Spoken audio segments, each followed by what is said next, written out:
dia, meus irmãos, que a paz de Jesus esteja entre nós, neste lar e em todos os lares em volta deste. Para isso, contamos com a ajuda da espiritualidade para a realização do nosso Evangelho. Evangelho esse, pedindo a permissão para penetrar em todos os lares, os quais vão nos assistir. É o Evangelho da Casa da Fraternidade em sua casa. Então que Deus abençoe e ampare todos nós, encarnados e desencarnados. Vamos começar o nosso Evangelho abrindo o livro aqui de mensagem, Vivendo o Evangelho, volume 1, André Luiz. Ele vai falar aqui na mensagem de hoje, é a reencarnação. Capítulo 4, item de 1 a 6. Enfermidade dolorosa é a reencarnação corrigindo. Conflito íntimo é a reencarnação funcionando. Família exigente é a reencarnação aproximando. Parente antipático é a reencarnação reconciliando. Filho problemático é a reencarnação cobrando. Casamento complicado é a reencarnação reajustando. Convivência difícil é a reencarnação ensinando. Vida apertada é a reencarnação agindo.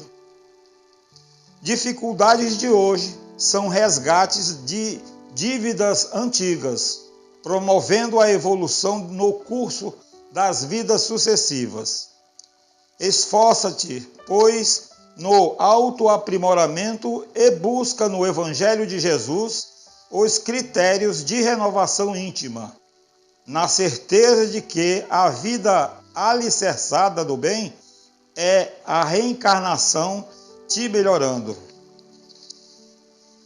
Esta palavra reencarnação, reentrada do espírito na matéria para que possamos nos bulirar.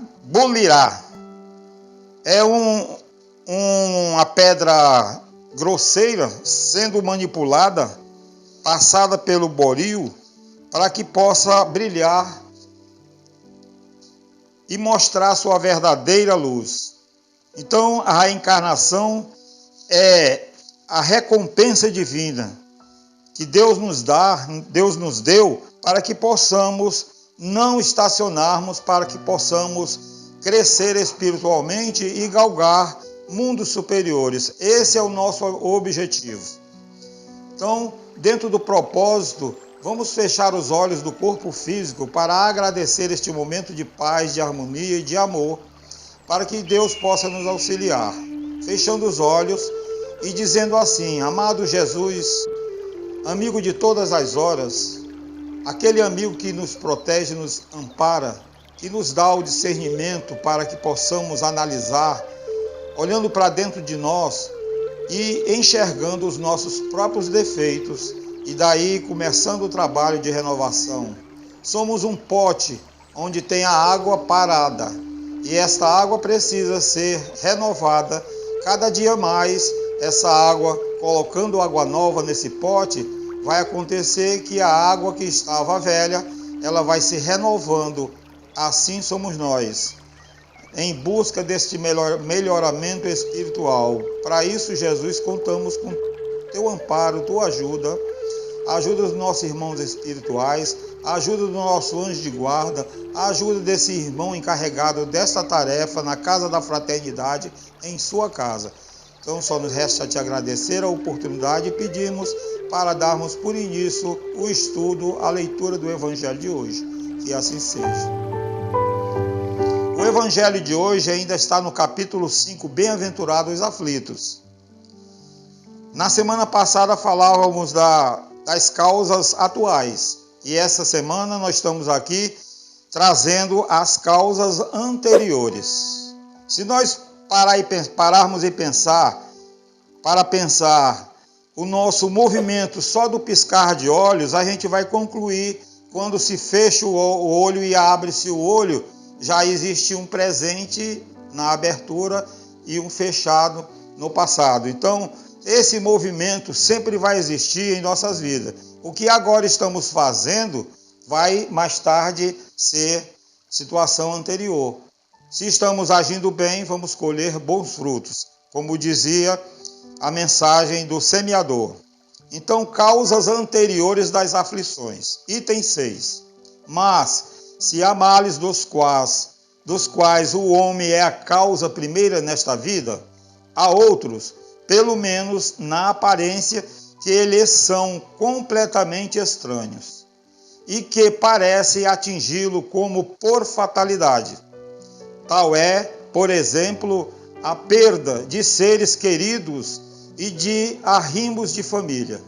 Tais são ainda os acidentes que nenhuma providência poderia impedir, os reveses da fortuna que frustram todas as medidas de prudência, os flagelos naturais e as enfermidades de nascimento, sobretudo aquelas que tiram aos infelizes os meios de ganhar sua vida pelo trabalho, como as deformidades, a idiotia e o cretinismo, e etc. Aqueles que nascem em semelhantes condições, seguramente nada fizeram nesta vida para merecer uma sorte tão triste. Sem compensação, que não podiam evitar, impotentes para mudarem por si mesmos, e que os coloca à mercê da comiseração pública, pois seres tão infelizes, ao passo que ao seu lado, sob o mesmo teto, na mesma família, outros são favorecidos sob todos os aspectos. Aqui é uma pergunta a qual a gente vai ter que dar uma paradinha para poder se autoanalisar, pensar em si, olhar para dentro. É como se a gente virasse o olhar para dentro e começasse a observar o nosso próprio comportamento. Então, uma pergunta aqui muito fácil que todos fazem: por que sofremos? E quando a gente faz essa pergunta, colocando a ermo, colocando aí no ar, vamos dizer assim, por que sofremos? Nesse momento nós estamos contra a divindade, estamos contra Deus, estamos contra a espiritualidade. Se nós pararmos e pensar direitinho, analisar as nossas atitudes, rapidamente vamos encontrar uma solução. Se estamos sofrendo é porque, primeiro, merecemos, porque não há de maneira nenhuma injustiça. Se estamos sofrendo muitas vezes, é causa anterior a essa nossa existência. Se estamos sofrendo muitas vezes, é causa atual da nossa existência, porque à medida que se toma uma ação sem medir a consequência dela, lógico, você vai ter uma reação negativa. Então, toda a ação nossa, devíamos dar uma paradinha e pensar e analisar para depois dar o prosseguimento daquela nossa ação, para que nós podemos colher uma boa reação. Muitas vezes a gente acha injustiça porque, graças a Deus, Deus nos deu o esquecimento. Ora, se nós lembrássemos do que fomos no passado, muitas situações iam se tornar muito desgastantes, porque ia aguçar em nós principalmente o orgulho. Porque eu não conheço ninguém que, conhecendo a doutrina espírita, principalmente a reencarnação, que abra a boca e diz assim: eu era um pobre, eu era um paupérrimo, eu era um cara que morava embaixo da ponte, eu era aí só denegrindo-se.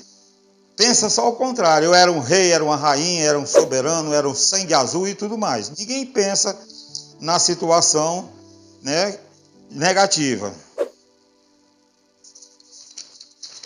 Ainda pegando aqui o Evangelho, dando prosseguimento, que dizer, enfim, dessas crianças que morrem em tenridade e não conheceram da vida senão o sofrimento? problemas que nenhuma filosofia pôde ainda resolver, anomalias que nenhuma religião pôde justificar, e que seriam a negação da bondade, da justiça e da providência de Deus.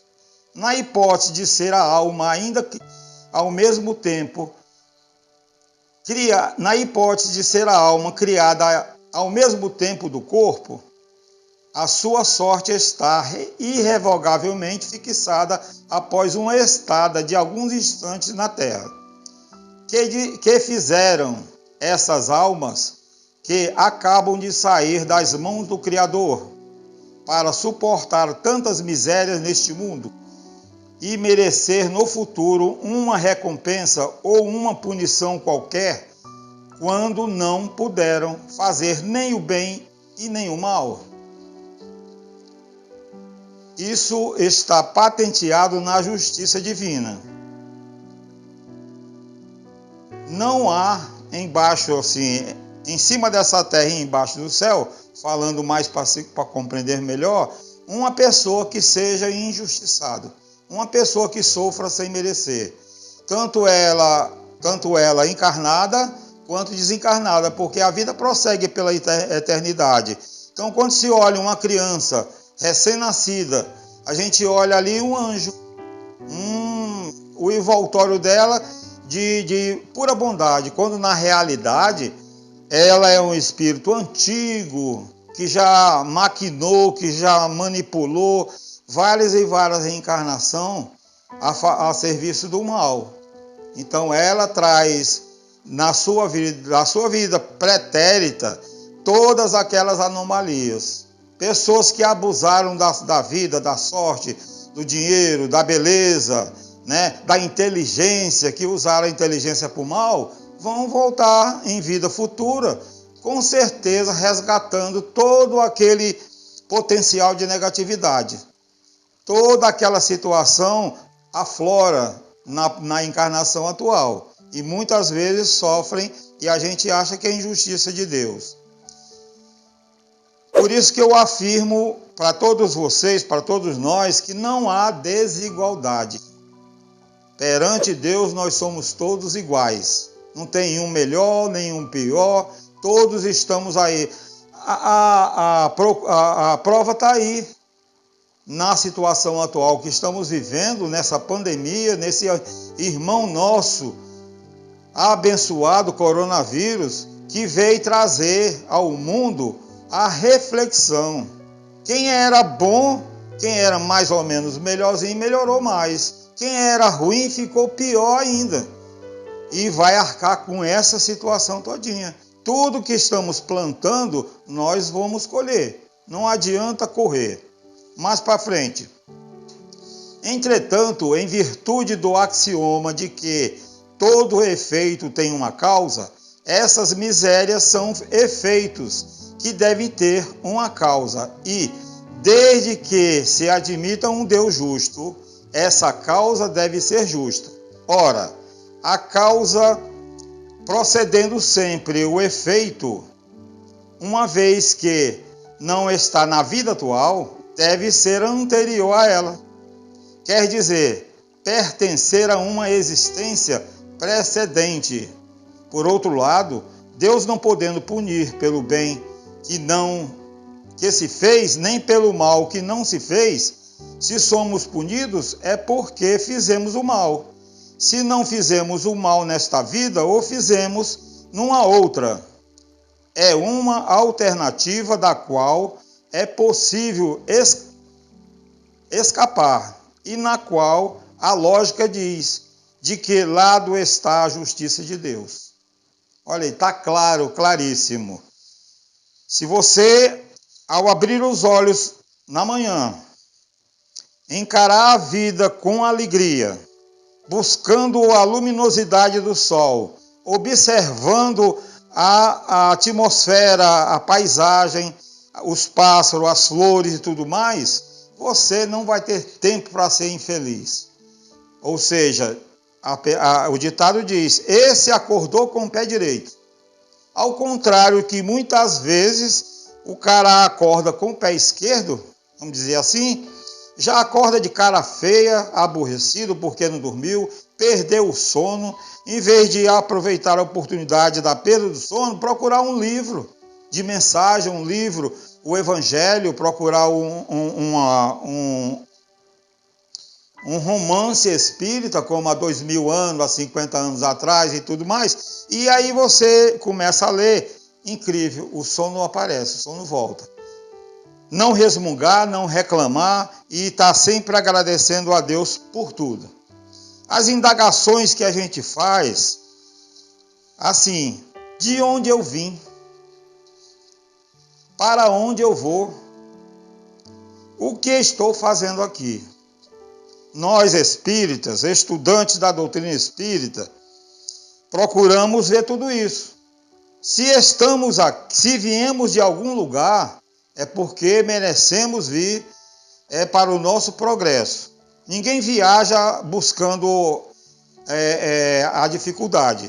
Viaja sempre pensando em coisas melhores, mais belas, mais lindas. Estando aqui, nós vamos nos preparar para um outro lugar, a volta. Para onde eu vou? Qual é a finalidade de estarmos aqui? Nos preparar, nos conscientizar para que possamos fazer uma viagem. Para onde eu vou? Vai depender da minha bagagem, vai depender da minha mala, onde eu vou botar todo o utensílio que vou necessitar para a minha viagem, e ao chegar lá eu vou estar feliz. Então, se nós viemos de algum canto, estamos aqui e vamos para algum lugar. Esse é o nosso trajeto. Nós somos viajores, estamos sempre em viagem. Estamos sempre programando uma viagem. Então vamos voltando aqui. O homem, pois não é sempre punido ou completamente punido na sua existência presente, mas não escapa jamais às consequências de suas faltas. A prosperidade do mal não é senão momentânea. E se ele não expia hoje, expiará amanhã. Ao passo que aquele que sofre está expiando do seu passado. A infelicidade que à primeira vista parece imerecida tem, pois, sua razão de ser. E aquele que sofre pode sempre dizer: perdoai-me, Senhor, porque pequei. Isso é a consciência do seu ato.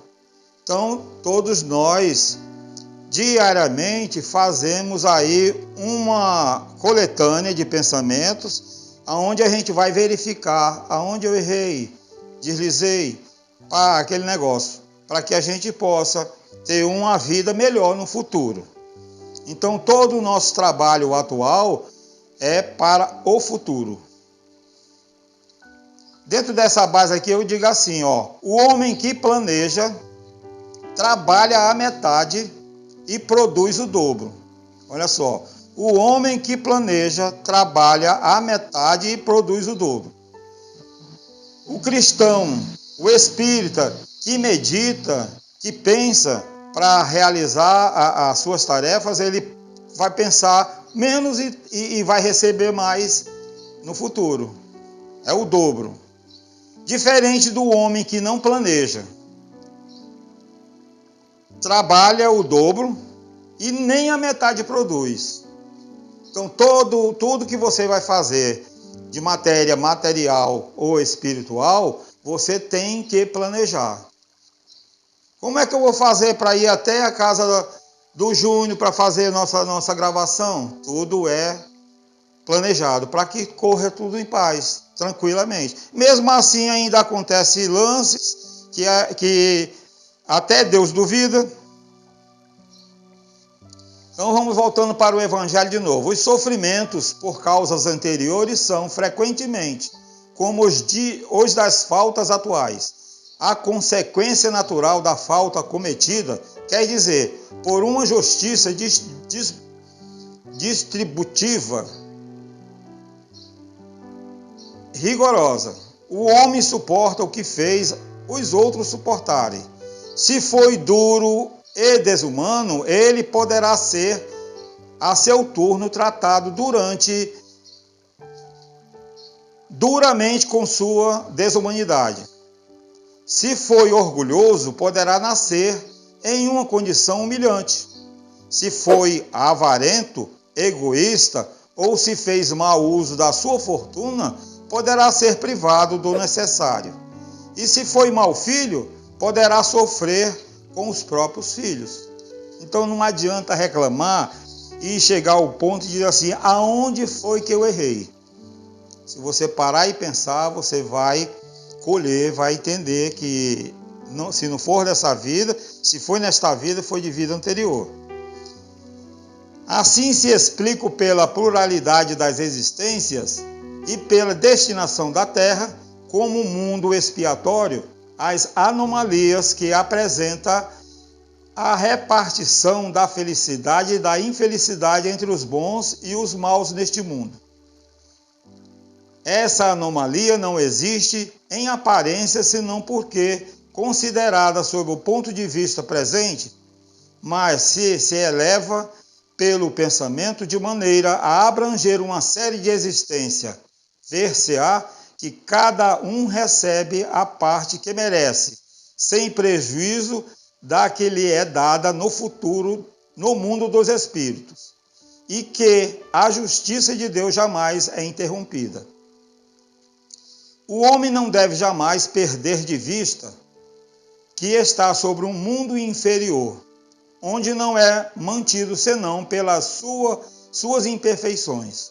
A cada vicissitude deve dizer-se que se pertencesse a um mundo mais elevado, isso não ocorreria, e que depende dele não mais retornar a este mundo, trabalhando pelo seu aperfeiçoamento. Então, olha só a nossa responsabilidade. Nós não somos donos de nada, nós não estamos aqui querendo ser o dono da verdade, nem o dono de qualquer coisa. Nós estamos aqui de passagem, aonde moramos, nós estamos como se fossem alugados. E trabalhando para que aquela nossa moradia consiga ficar no mesmo nível. Nosso mundo é de expiação e de prova. Jesus, em seu evangelho, dizendo aos espíritos que na casa de meu pai há muitas moradas. Então, se há muitas moradas, nós estamos numa delas, numa dessas moradas. Quando você vai morar, passar a residir numa morada nova, você se preocupa em primeiro lugar, limpar o ambiente que vai lhe receber. E depois manter esse ambiente em harmonia, para que depois que você chegar ao período de estadia neste ambiente, ou seja, no nosso planeta, nós possamos galgar uma moradia melhor. Ninguém está morando em situações sem merecer. Cada um merece, cada espírito reencarna no ambiente que lhe é favorável. Porque se não fosse assim, se eu estou aqui e amanhã vou reencarnar em outro país, em situação bem melhor, o que eu fiz para merecer? Então nós plantamos, colhemos.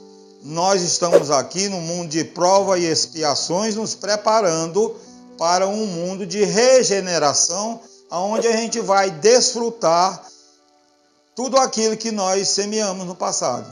Então, essa era o nosso evangelho de hoje. Esperamos ter atingido o raciocínio de cada um, não querendo ser o dono da verdade. Nós estamos aqui pedindo a Jesus que possa nos auxiliar, no sentido de vocês também serem auxiliados, aonde esse evangelho vai penetrar através dessa máquina. Então, que Deus nos ampare, nos abençoe e nos proteja, nos dando o discernimento de olharmos sempre para frente, procurando corrigir para trás o passado. Então, fechando os olhos do corpo físico, para agradecer essa oportunidade mais uma vez e dizer a Jesus: Oi, Jesus, eu sou o Ayrton. Oi, Jesus, posso contar contigo? Para isso estamos aqui interligados. Então é impossível um homem religioso, uma pessoa que procura sempre o bem, não pensar em ti, Jesus. Então, que Deus nos dê a força necessária para sempre estarmos ao teu lado. Então, que Deus abençoe e ampare todos os nossos irmãos que nesse momento passam por necessidade. Nesse momento está no Brasil aí um cidadão, filho de Deus, irmão nosso, em situação muito difícil, sendo perseguido. E peço perdão a Jesus pelos perseguidores, aqueles que estão caçando esse irmão, que ele possa, em momento de relaxamento, abrir a mente e deixar a luz penetrar em seu espírito, para que ele possa se entregar sem nenhuma reação. Então, Jesus, que o Evangelho de hoje possa servir de amparo para todos nós. Então, encerramos o nosso Evangelho da Casa da Fraternidade em sua casa e pedindo a paz para todos nós, que assim seja. Quero que saibas que há um tesouro em ti que vale a pena explorar. És joia rara, diamante de Deus, acredito.